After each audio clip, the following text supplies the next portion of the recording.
Ladies and gentlemen, in the ring at this time, please welcome superstar grime recording artist Stormzy as he brings to the ring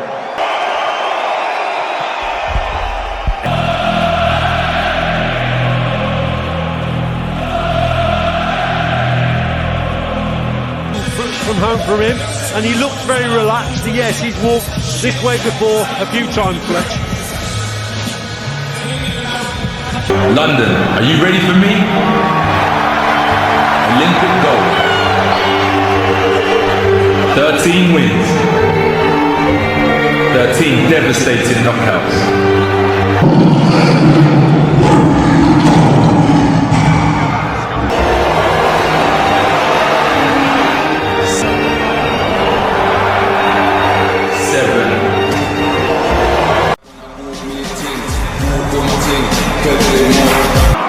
From Watford, England, the undefeated AJ Anthony Joshua!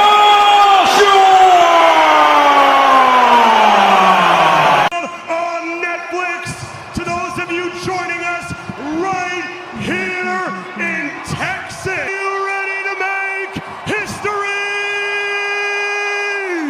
Let's meet the fighters. First, fighting out of the blue corner, silver and chrome trunks.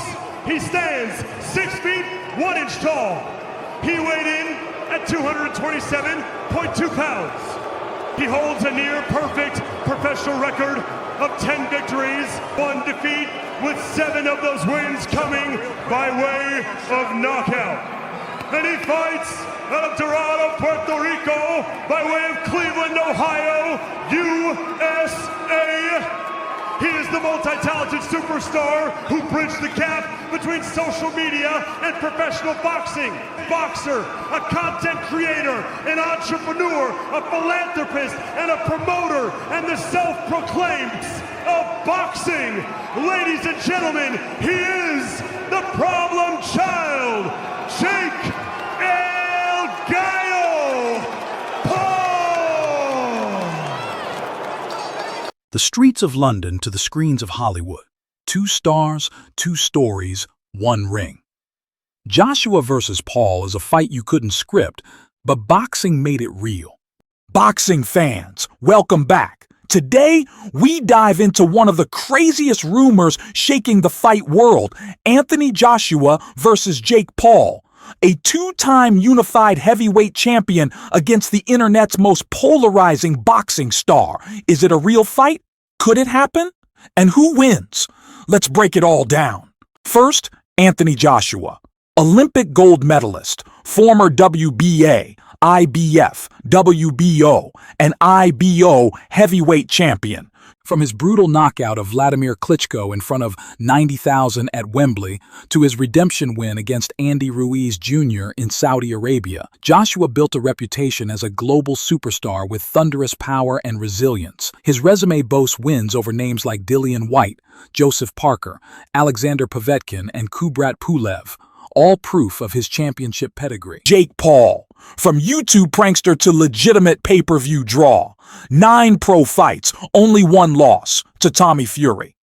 A solid right hand, decent timing, and a fearless self-belief that keeps shocking critics.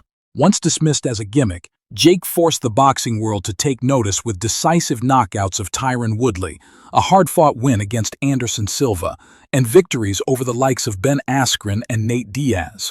While critics question his opposition, there's no denying his discipline, business smarts, and ability to draw millions of viewers to his fights. Love him or hate him, Jake Paul has become one of boxing's biggest names. You might ask, why would Joshua fight Jake Paul? The answer? Money. Saudi backers reportedly want it, Jake Paul's camp accepted, and Joshua's promoter, Eddie Hearn, didn't shut it down completely. Even without a title on the line, it would sell out Wembley and break streaming records. Joshua's career has been defined by resilience.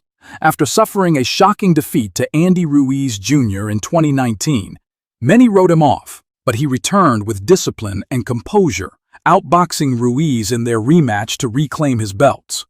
That ability to bounce back under immense pressure showed the world he wasn't just powerful, he had the heart of a champion.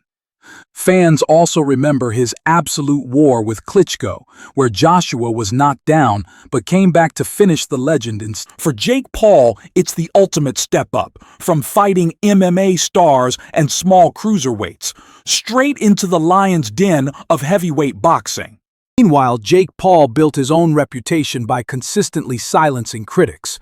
Against Tyron Woodley, he produced one of the most brutal knockouts of the year, cementing himself as more than just a YouTuber playing boxing. His fight against Anderson Silva showed his stamina and composure, going toe-to-toe with one of combat sport's most respected veterans.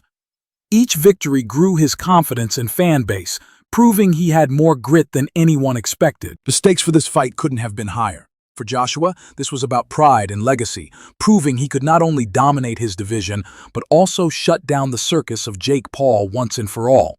For Jake, this was the chance to shock the world, to step from spectacle into legitimacy by taking down a former heavyweight king. Training camps painted a sharp contrast. Joshua focused on fundamentals, revisiting the jab and uppercut combinations that once terrorized the division. He sparred with top heavyweights, determined to re-establish himself as a dominant force. Jake Paul, meanwhile, doubled down on conditioning, sparring bigger opponents than ever before, and leaning on his signature overhand right, the very punch that flatlined Woodley and floored Silva. Let's be real. Joshua is a natural 240-pound heavyweight with Olympic pedigree. Jake Paul walks around 185 to 190, usually fights at cruiserweight. The power difference? Insane. Joshua has KO'd top 10 heavyweights. Jake hasn't faced anyone over 200 pounds yet. In a real fight, Joshua's jab alone could control Jake Paul's entire game. But don't count Jake Paul out too quickly. He's tough, athletic, has decent timing, and the mental strength to keep trying. Against smaller opponents, he's shown real power. And let's not forget, one big right hand can change everything. The question is, could Jake Paul land that shot on a much bigger, more skilled man? Fight night was electric. The arena shook as fans from two completely different worlds collided. Hardcore boxing purists cheering Joshua, and the new generation of fans roaring for Jake Paul. The spectacle felt surreal. Olympic gold versus YouTube gold.